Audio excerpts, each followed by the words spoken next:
Hey Bitcoiners, it's Mark Berger here, your Bitcoin consultant, Bitcoin advisor, Bitcoin mentor.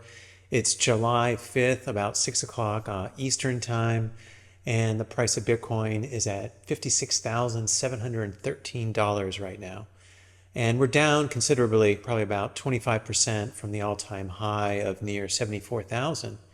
And everyone wants to know, everyone's asking me, what is going on? Why is the price going down? Why is this happening? And whenever anyone asks me why the price is going up or why the price is going down, I say the same thing. In the case of prices going down, there are more sellers than buyers, and that's why the price is going down.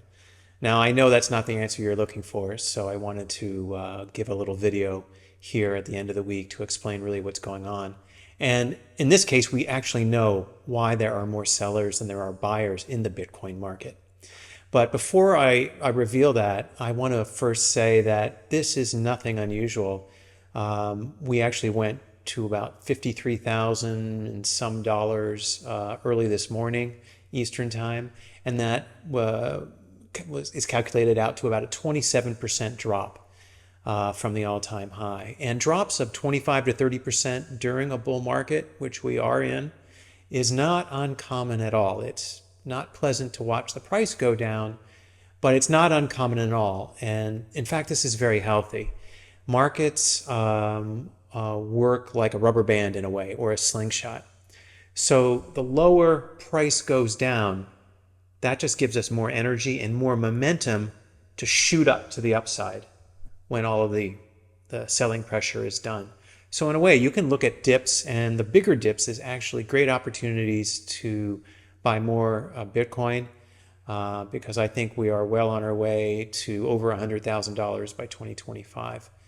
As a disclaimer, this is not financial advice. I don't provide any investing advice. This is just my personal opinion. So during the bull market of 2017, 2016, we had, I think, 5 or 6 drawdowns of more than 25% when Bitcoin ran from $1,000 to $17,000. At that time was an all-time high. So it's not unusual to have sharp pullbacks of 1 or 2 months while the price regroups. Now, why did this happen this week? Well, it turns out that a large number of Bitcoin entered the market from not a bankruptcy. Well, actually, I think it was a bankruptcy. It was from was the very first Bitcoin exchange. An exchange is a place where you trade your currency, whether it's dollars, Canadian dollars, yen, pounds, euros, for Bitcoin. And that exchange was called Mt. Gox. Now, the name Mt. Gox actually stood for Magic the Gathering Online Exchange. And what does that mean? Well, that was a place where people actually traded their Magic the Gathering cards. And Magic is not an online game. It's actually a physical game where you have these cards, kind of like Dungeons and Dragons, but played with cards. And you would play these cards of your deck, and it's actually a very popular game, and people like to buy new cards, trade cards, and things like that. And this exchange was leveraged to trade Bitcoin because there was no Bitcoin exchange. So, of course, this exchange got totally over its skis, so to speak, and it was dealing with hundreds of thousands of Bitcoin, or holding hundreds of thousands of Bitcoin, and that was a very large target for thieves and hackers. And they got into Mt. Gox because Mt. Gox was not built like Fort Knox. It was not built like a bank. It was built like just a trading card exchange is all it was. So it didn't have very, very robust security, very actually poor security. And so Mt. Gox, they lost, I think, 600,000 Bitcoin due to hackers. And they had to declare bankruptcy because everyone was coming to them in 2013 saying, "Where are my Bitcoin? I want my Bitcoin back." Which is another reason why we take our Bitcoin off any exchange. We don't want to be the victim, or we don't want to be Mt. Goxed in the next exchange hack. So we have to take our Bitcoin off of the exchange, and we have to hold them in our hands and put them into self-custody, which of course is what I help all of my clients do. So Mt. Gox went belly up in 2014. having lost millions of dollars of people's Bitcoin, having lost tens of thousands of Bitcoin. And they were under liquidation.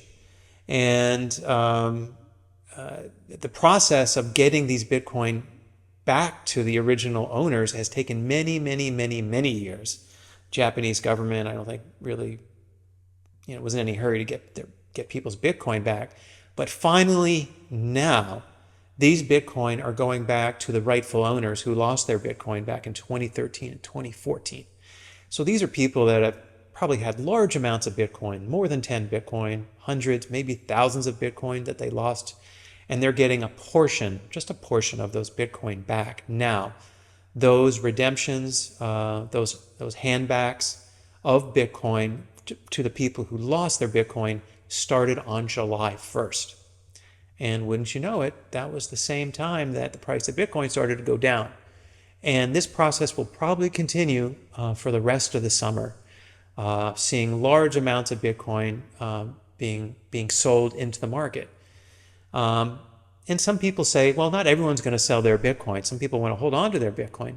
This is true. But for a lot of people who've been waiting 10 years or more to get their hands on these now valuable Bitcoins, they're selling. They're selling to buy cars, to buy houses, to fund children's education, to fund their retirement, whatever they want.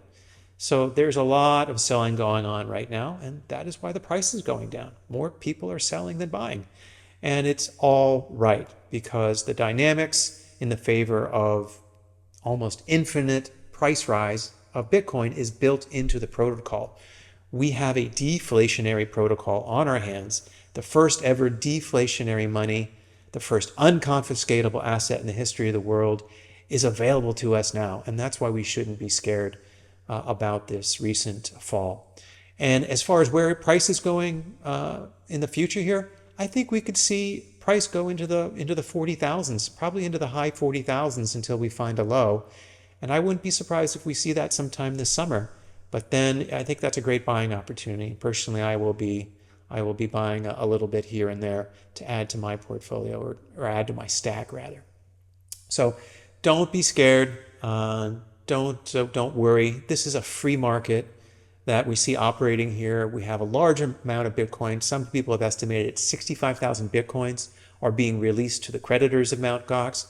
A number of these are going to find the open market. So don't worry about it.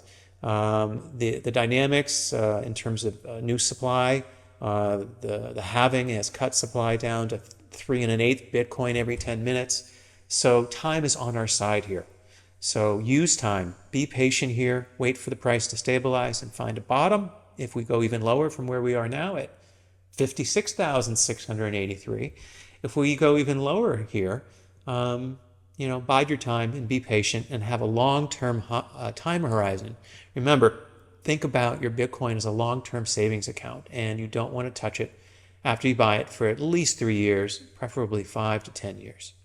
So please contact me if you'd like to know how to get your Bitcoin into your hands, off of exchanges, and into your possession that can't be taken by anybody for any reason, only with your consent. All right. Have a great weekend, everyone. Bye now.